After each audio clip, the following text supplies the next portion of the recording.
Oh, I vote for clean air, I vote for clean air, I vote for no road, I vote for no road. I know my vote doesn't really count, not in this room, but it does in the bigger scheme of things.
You are just taking people's property without their consent.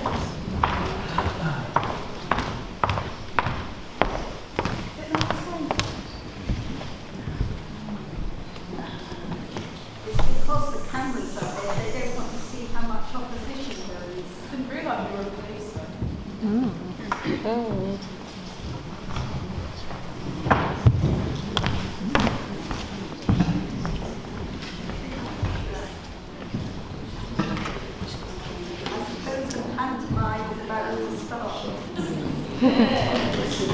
Oh, there it is. Yes, it is. It's behind you.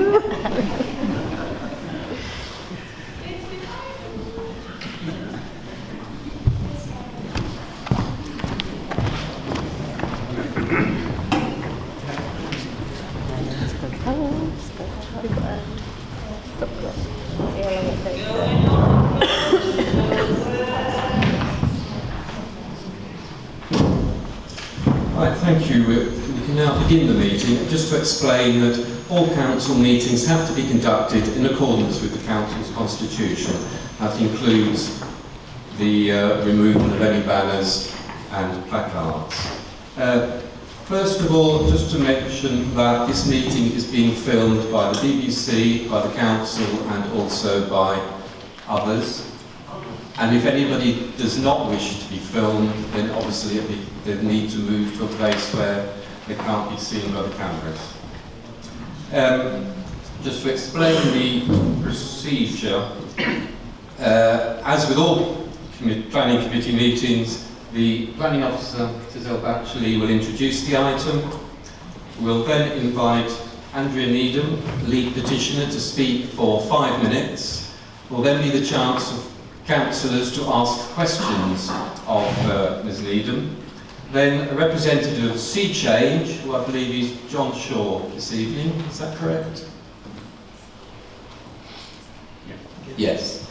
Thank you. We'll have 5 minutes to respond. Again, there will be time for questions from members. Then the ward councillor, Councillor Rob Cook, will have 5 minutes to speak. Planning officer will then respond. There will be then a chance for councillors to ask questions of officers. We have a representative from Highways, from the Environment as well. And that will be followed by a discussion. I do need to point out that as with all council meetings, councillors and petitioners and officers are the ones who speak. There is no opportunity for other members from the public gallery to speak at the meeting. So I hope you will respect that. Okay, so one final thing for the benefit of members. If anything has been received since Thursday, which is the deadline, then it should be ignored. Okay? Right, I'll ask Ms Batchley to introduce... Sorry? Oh, sorry. Yes, we have no apologies for absence, no. Do we have any declarations of interest? Councillor Rogers. Yes, Chair, I had a meeting last week with the lead petitioner, Andrea Needham, and Anthony Bradnam. Also present was our solicitor, Kirsty Cameron, Emily Horn, the administrator, took notes, and Godfrey Daniels, the county councillor, was present. I did not enter into engage in any dialogue, but listened to the points they wished to make. So I'm declaring an interest, but not prejudicial. Yeah, a personal interest.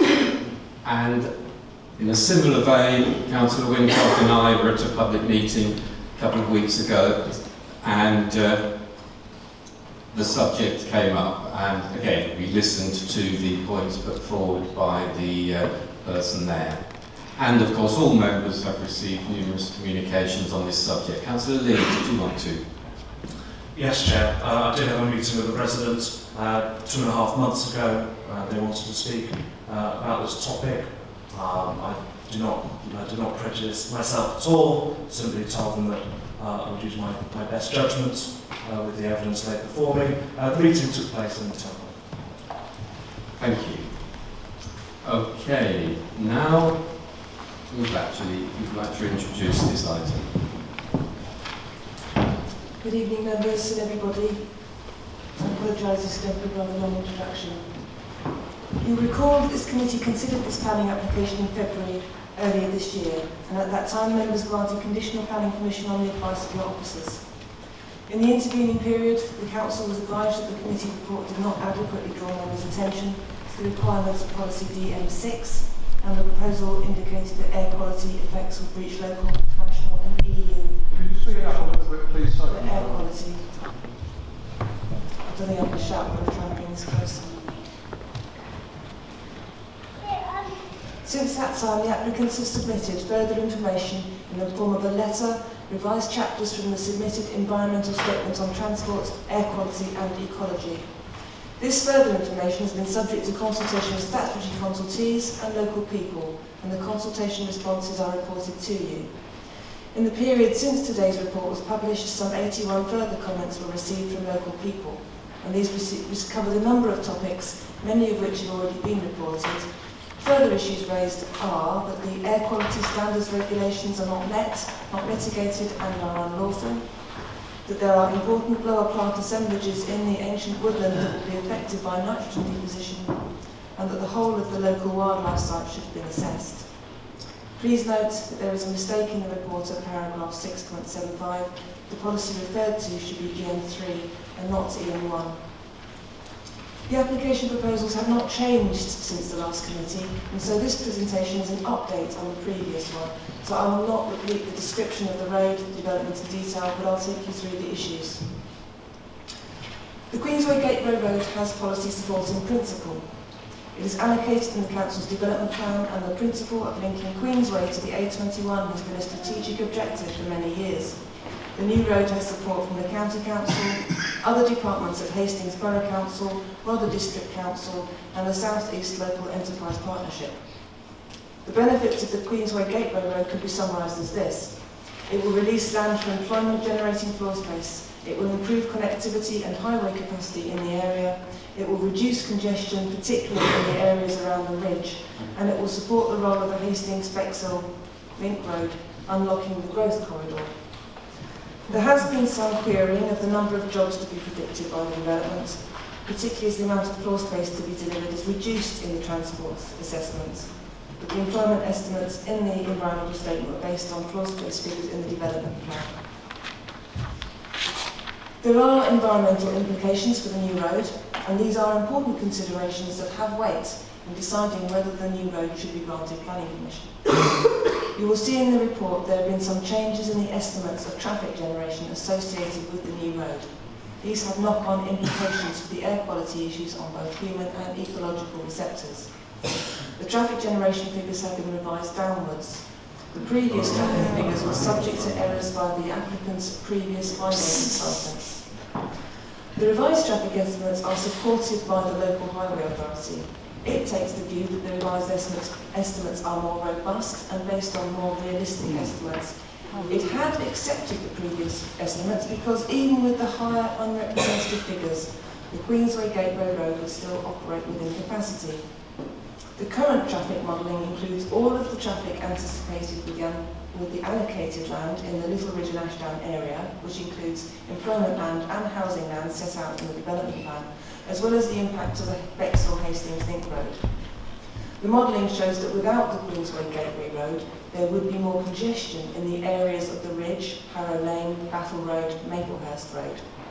There would be increased traffic in the area in any event due to the Bexhill-Hastings Link Road, and the Queensway Gateway, by increasing highway capacity, will alleviate that in the locality of the Ridge, which is currently substandard, and journey times would also be reduced. The new road has been modelled without the complementary measures listed in the report and is still considered to operate satisfactorily, and it is for this reason we now advise members that conditions listed in the committee report under numbers 5 and 6 will not now be necessary. As you will know, conditions have to meet a number of legal and policy tests, one of which is they have to be necessary to make the scheme acceptable, and it is now recommended that condition 5 and 6 are deleted, and it is anticipated that these complementary measures would still come forward because the Highway Authority is committed to them. I am aware that there are criticisms of the methodology used to estimate the amount of traffic, and there is a natural degree of scepticism about the findings. However, this Council is advised that the traffic generation estimates are now more robust. Given the evidence before us, we consider the revised traffic estimates are acceptable and better reflect the likely situation arising as a result of the Queensway Gateway Road. The revised traffic estimates have subsequent impacts on the air quality issue for human receptors. The previously higher traffic figures indicated that air quality thresholds for human health would be exceeded.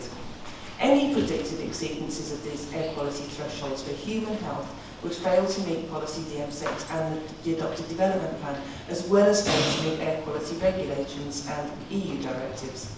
But because the traffic estimates allow NOAA, there is now no predicted exceedances of air quality thresholds for human health receptors. At some of the receptors, the air quality threshold is close to the maximum levels, but they are not predicted to be exceeded. We are aware that the baselines, the methods and the results have been criticised by many local commentators.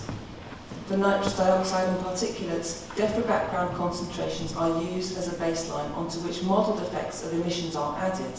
The modelling predictions are verified against monitoring data and are used nationally for modelling purposes.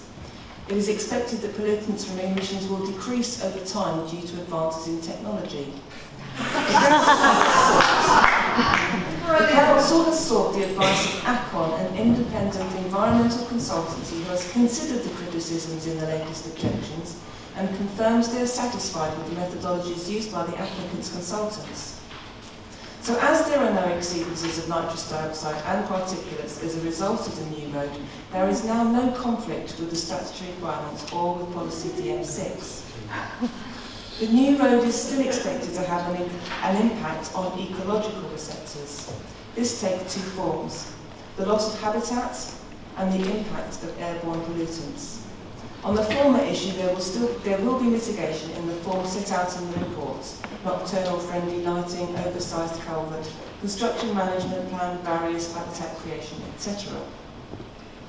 There is considerable criticism about the amount of mitigation for habitat loss from the public. Some take the view that background surveys are not sufficient. There has been concern expressed about the cumulative impacts of the fragmentation of the local wildlife site and its future for wildlife. The survey work undertaken by the environmental statement meets expected standards for planning applications such as this. The impact of the road on the local wildlife site has been assessed. The impact on ecology of the employment development land will be assessed at the planning stage for those developments. The cumulative impacts, including the fragmentation of the local wildlife site, has also been assessed by the applicant. National and local policy seeks to prevent development that does not minimise impacts on biodiversity where possible. And if significant harm can't be avoided, it should be adequately mitigated, compensated for or refused. The new road is judged in the applicant's environmental statement to have a permanent adverse impact on the local wildlife site. And because it is of county significance, it will have a moderate adverse impact overall. Whilst the new road scheme does provide mitigation for protected species and habitats, it is acknowledged that it is not possible to recreate the same amount of habitat that is being lost. It is considered that the mitigation for the loss of habitat is acceptable when seen in the context of the allocations in the development plan for employment land and the new access road. The other effect of the new road is the effect of airborne pollutants on ecology. It is stated in the report at paragraph 6.56 that there are no statutory thresholds for air quality on ecological receptors, as there are for human receptors, but the critical levels are set. This requires some clarification. The Air Quality Standards Regulations 2010 do include a duty, Regulation 22, on the Secretary of State to ensure that critical levels for the protection of vegetation are not exceeded. The critical levels are based on the European Air Quality Directive 2008. The government has acknowledged that it has been in breach of its duty under the directive to secure compliance in certain zones within the limits for nitrogen dioxide levels. The government is currently preparing an AQ plan, air quality plan, as required in the circumstances under that directive. An objector has contended that it would not be lawful for the Council to grant permission where the development would result in a breach of critical levels in respect of vegetation. We know that the effect of airborne pollutants on vegetation could be significant, and no specific mitigation is proposed for this effect. The effect would be that of nitrogen and NOx on any potential lower plant assemblages in the ancient woodland. High levels of these pollutants can cause a decline of such species, reducing overall biodiversity. Whilst there is no reported lower plant assemblage in the ancient woodland, we are advised by a member of the public that is not the case. However, no species list has been provided. The citations for the ancient woodland and the local wildlife site do not identify lower plant species of interest. The environmental statement was based on a habitat survey undertaken by a competent ecologist. And although the habitat survey did not expressly state there were no lower plant assemblages in the ancient woodland, it did not recommend that there was a need for further surveys. The woodland is of county and not national significance. So the steps taken by the applicant's ecologist are considered appropriate in the circumstances, and the borough ecologist is satisfied with these findings. The northern edge of the ancient woodland would be some 75 metres from the southern curve of the new road. At 75 metres, the levels for nitrogen would be 25.3 kilograms per hectare per year. Without the road, it would be 24.2 kilograms per hectare per year, whereas the critical limit is 20. For NOx, the level will be 31.1 milligrams per metres cubed, and without the road, 25.3 micrograms per metres cubed. The critical limit is 30. There will be no exceedance of acid as a result of the road. Levels of pollutants will diminish the further from the road, so any impact on the woodland will diminish as one travels further south. These exceedances are not considered to be significant given the distance of the woodland from the road. As already noted, the air quality regulations include a duty for the Secretary of State to ensure that critical levels of pollutants for vegetation are not exceeded. Planning practice guidance and the NPPF require local planning authorities to consider the natural environment as well as human health in sustaining air quality limit values and objectives. As stated in your report at paragraph 6.34, the NPPF advises planning policies and decisions must reflect and where appropriate promote relevant EU obligations and statutory requirements. Even where there is a breach of EU limit value which relates to human health, the PPG advises in paragraph 6.55 of your report that if it is not practical to amend the application, consideration should be given to refusing the application. However, the PPG does not advise the authority has to refuse permission. Further, the objectors who contend that it would be unlawful to grant permission where there is a breach of the critical level which relates to ecological interest, they provide no legal authority directly on this point to support this contention. There will be serious implications if an authority had to refuse planning permission in every instance where there was a breach of the critical level. There is no specific mitigation suggested by the applicant for this effect. There is a tree and shrub planting shown in the landscape plan which will provide landscaping and habitat formation and which also should have a mitigating effect on pollutant levels. But the question comes back to whether the relatively low levels of pollution that might affect lower plants in a wood of local significance can be weighed in the balance of the new road, or whether, because limit values are predicted to be exceeded, the development is open to challenge as a result. The legal advice is that currently there is no direct legal authority that indicates the authority is barred from doing so, provided it is on the correct basis set out in the report and here today. To summarise what we've had to hear, there is clear and long-standing policy support for the new road. It forms part of the development plan and its benefits include the reduction of congestion and improvement of local road capacity around the ridge, the release of allocated employment land for development and the support for the growth corridor in the area. The new road will have a wider benefit to the locality than solely unlocking development land. The environmental implications, particularly the air quality impact on vegetation, needs to be taken into account. The mitigation for the loss of habitats has been addressed and considered to be acceptable and in line with good practice.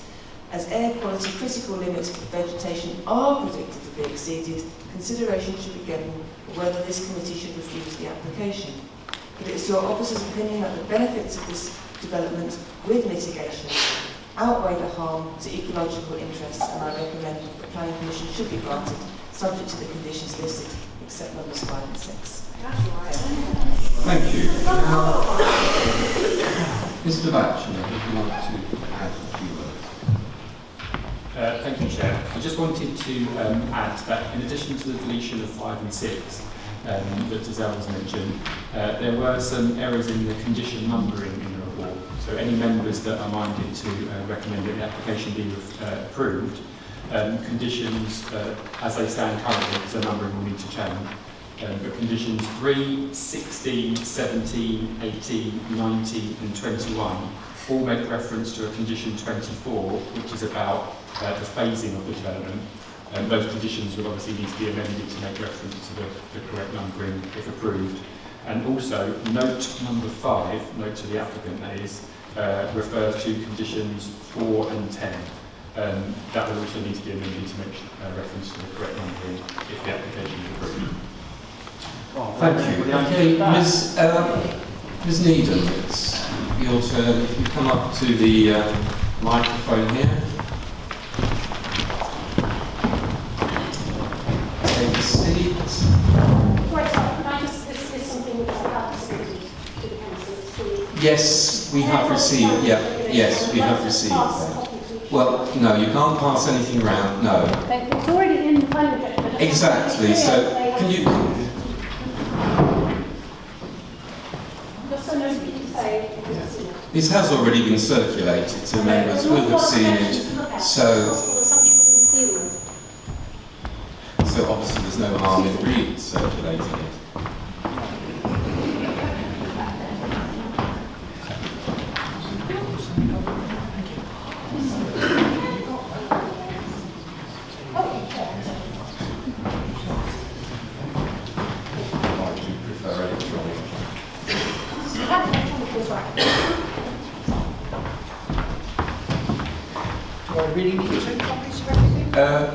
Okay.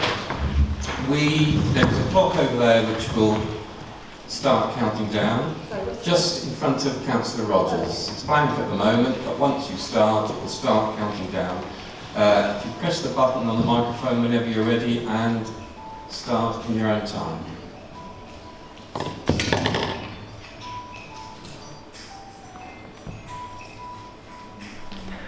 Yeah, could somebody switch off? You can't.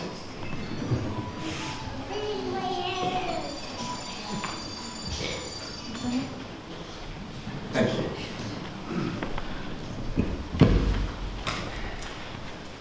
We all know this is the same road as it was last February, with the same amount of traffic. No amount of manipulation of figures can change that, and nothing will change the fact that it remains unlawful in terms of air pollution. You should be very clear that if you pass this application, you will be granting permission to an unlawful development. Over 800 people have objected to this road, and a lot of them are here tonight. I'm going to tell you why you should listen to them and refuse it. Air pollution. John Shaw will be asking you to accept that the 24,000 vehicles a day passing through the Hollington Valley local wildlife site will not cause unlawful pollution. In fact, the officer report, as we know, acknowledges that air pollution at ecological receptors would be over the critical level. The Air Quality Standards Regulations 2010, which you've got, are quite clear.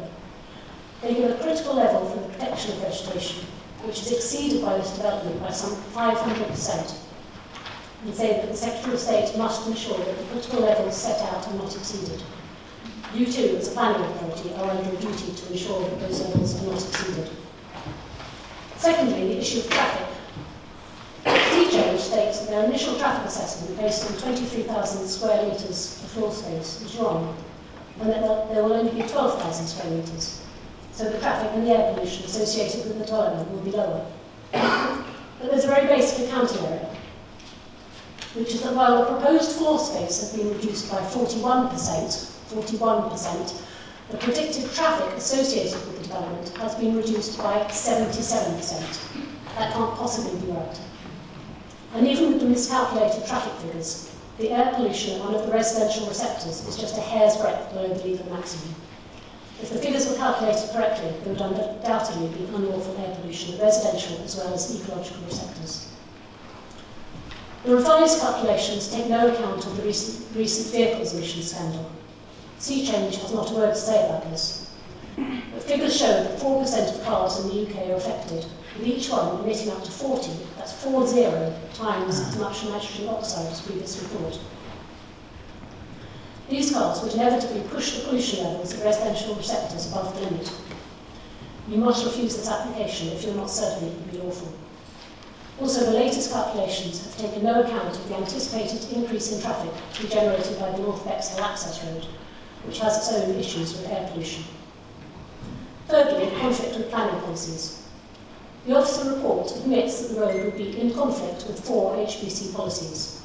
EN1, Built and Historic Environment, EN2, Green Infrastructure Network, EN3, Nature Conservation and Improvement of Biodiversity, HN8, Biodiversity and Green Space.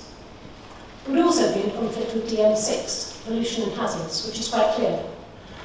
Planning permission will only be granted provided the development does not exceed statutory guidelines unless appropriate mitigation measures are agreed. John Shaw, in a recent letter to the Planning Department, admitted that there are no suitable measures that would mitigate the air pollution.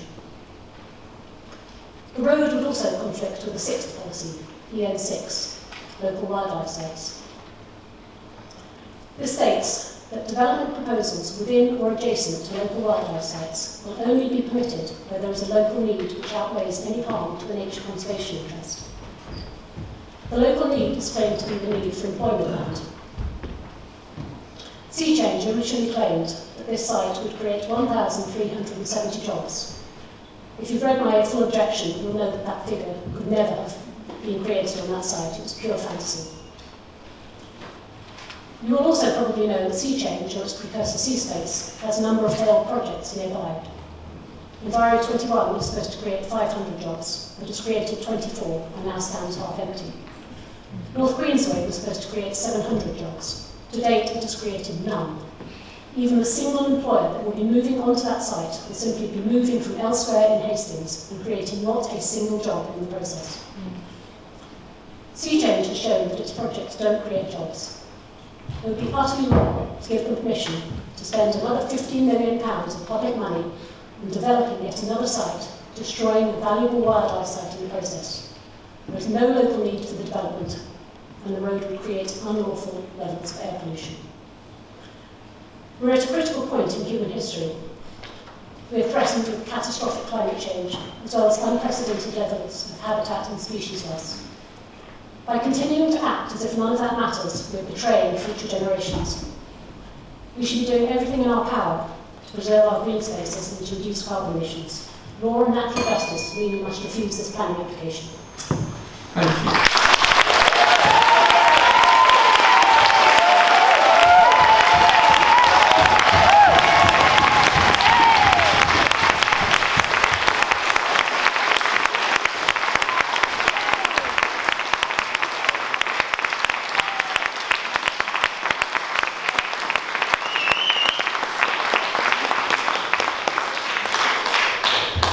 Okay, do members have questions for Stephen?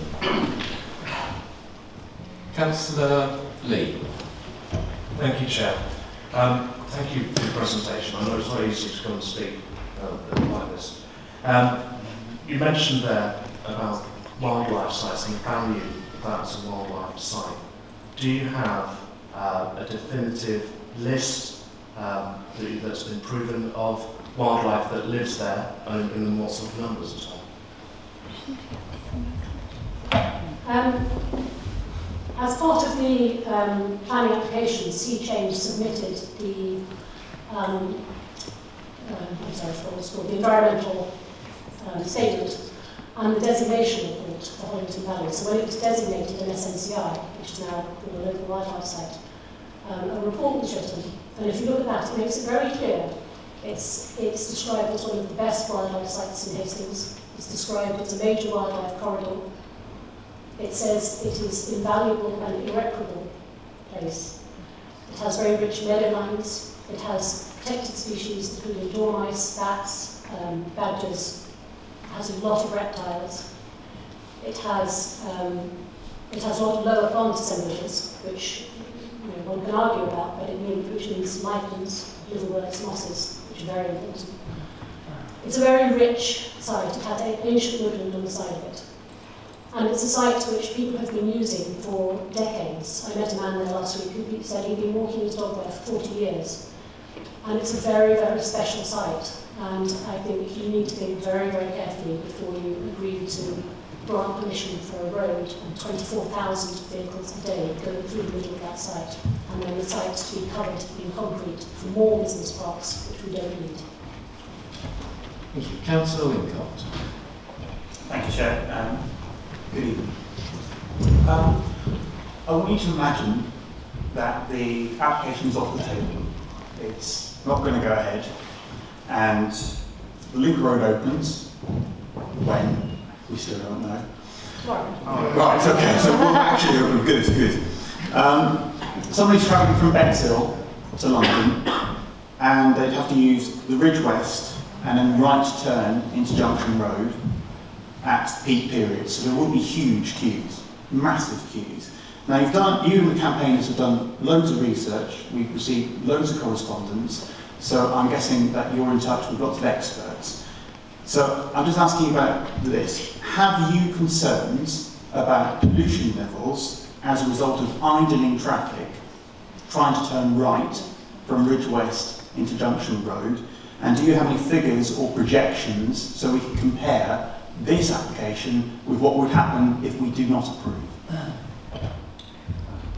Well, to be fair, it's not my job to produce alternative scenarios. That's the job of SeaChange and the council.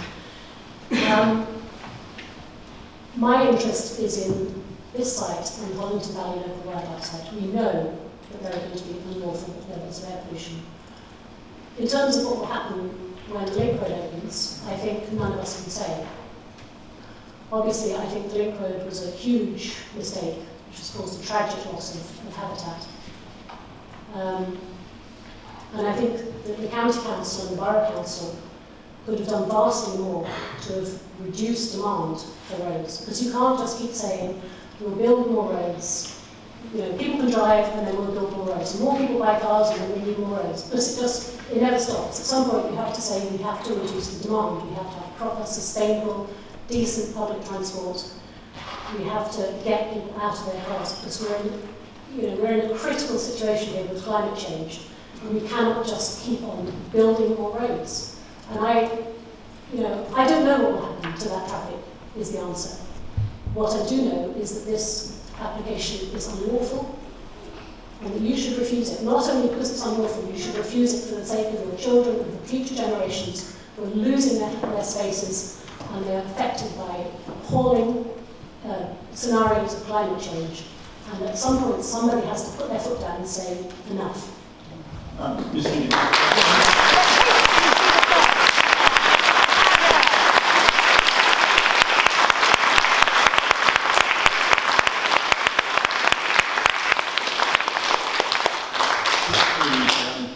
Thank you for indulging me. I do have to push a little bit on that because we are being told that the pollution levels as a result of this road coming from cars is going to exceed statutory guidelines. So I think it is really important that we do know what would happen if not, if we don't approve. Because if it's going to be significantly worse to not approve this, I mean, because if you've got queuing traffic, idling traffic, it causes a lot of pollution. Sorry, the link road is clearly going... Sorry, Councillor, can I just interrupt? I think we get the point. Is there anything you wish to add to your previous answer, Ms. Needham? Well, my understanding of... I'm not a planner, obviously. My understanding of planning applications is that the developer, the applicant, is required to look at alternatives. So what are the alternatives? Must we have this road? Are there other things that could be done to relieve the traffic, to create employment space? We need any more employment space, but to create jobs. And as far as I can see, and I've read most of the documents in this application, that has not been done. There has been no consideration of alternatives. It's simply, we must have this road. Well, perhaps there are alternatives. Getting people out of their cars, I don't know, traffic reconfiguration, roundabout. I don't know what the alternatives are because I am not a traffic engineer. And it's not my job to consider them. The applicant should have provided alternatives for the committee to consider and has failed to do so.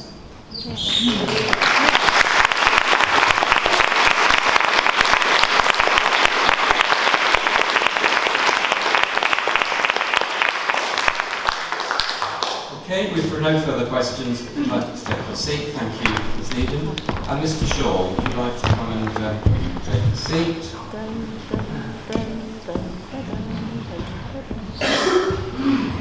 Good evening, and the same applies. You have 5 minutes to speak. Start whenever you're ready.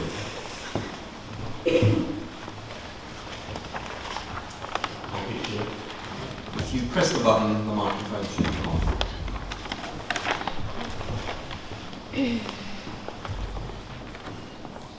Chair, I'm responding to a number of the key points that have been raised, including in the letter of Dr. Judith Clark of the 15th December 2015, and I think that probably encapsulates a number of the key issues. Firstly, we deal with employment land supply. In paragraph 1 of the letter of Dr. Clark, can you speak up, man? I can't hear you.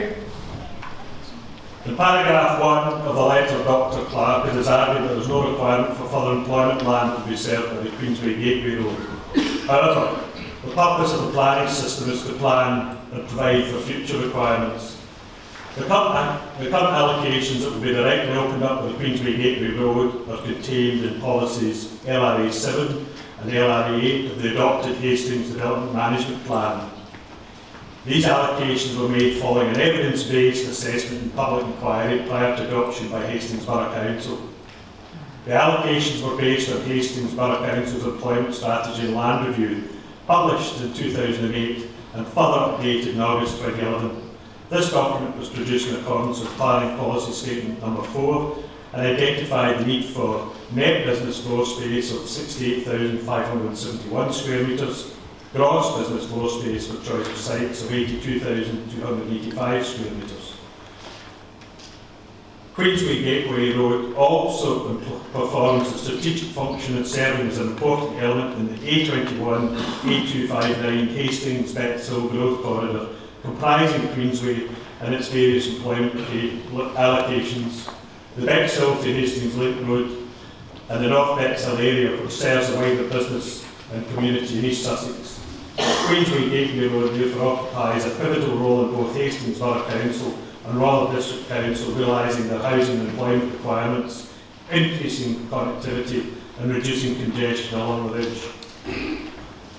The figure of 23,000 square metres referred to in Dr. Clark's letter was previously only used for transport assessment to reflect a theoretical worst-case scenario if LRA 7 and 8 sites were developed to the maximum possible density. However, this is an unrealistic figure in planning terms, as the alterations in HDC's development management plan limits the employment area to 12,000 square metres. The transport assessment now submitted reflects the realistic policy position of 12,000 square metres. The project, as the socio-economic chapter of the environmental statement demonstrates, has been assessed on the basis of the maximum of 12,000 employment in the now allocated LRA 7 and 8 sites, and not on the basis of 23,000 square metres, as was alleged in Dr. Clark's letter. The ecological assessment of the Hollington Valley local wildlife site.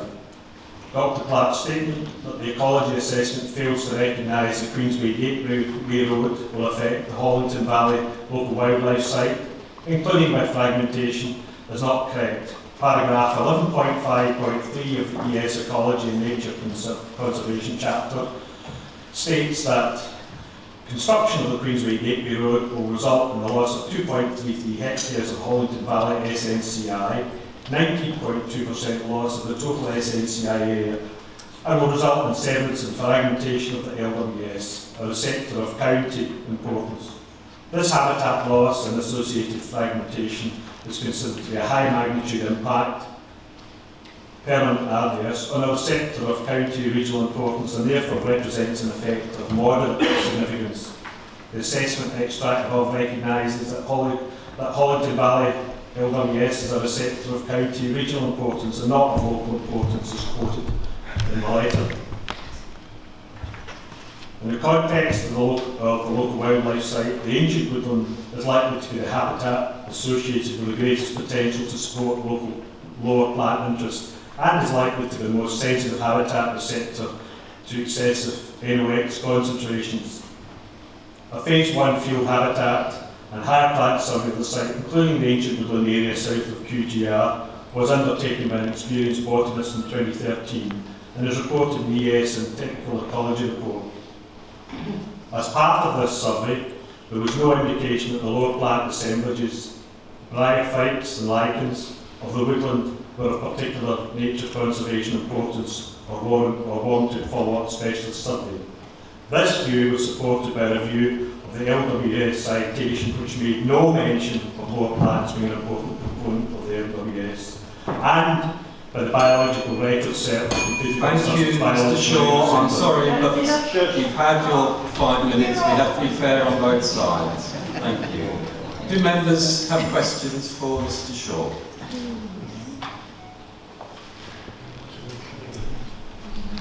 No. Please ask him a question. Well, please. Could I pick up on the last comment that Ms. Needham made about alternatives to this particular route, Gateway Road? Did you consider alternatives? Chair, under the EIA regulations, as you've advised, there is no requirement to provide an alternative. But we've all been through the route of getting where we are with this route. Okay, thank you. Any other? Oh, sorry, Councillor Beaver.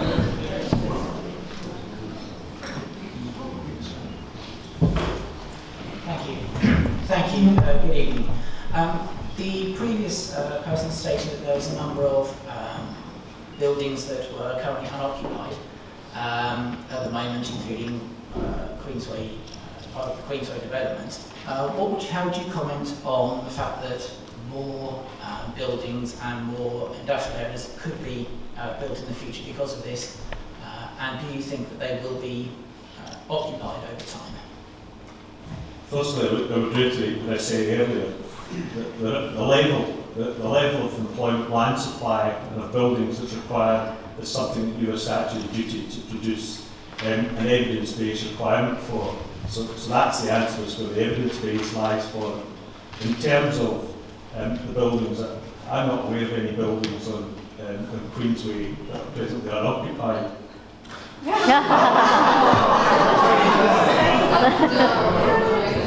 Come on. Okay, Councillor Edwards. Your companies and you don't know. Could I just remind, sorry, Councillor Edwards, those in the public gallery, you're not here to comment on proceedings, you're here to listen. It would be regrettable if we had to remove people from the meeting, but in order that the meeting can be conducted in the proper way, that could happen. Councillor Edwards, sorry, if you'd like to start. Chairman, I'm just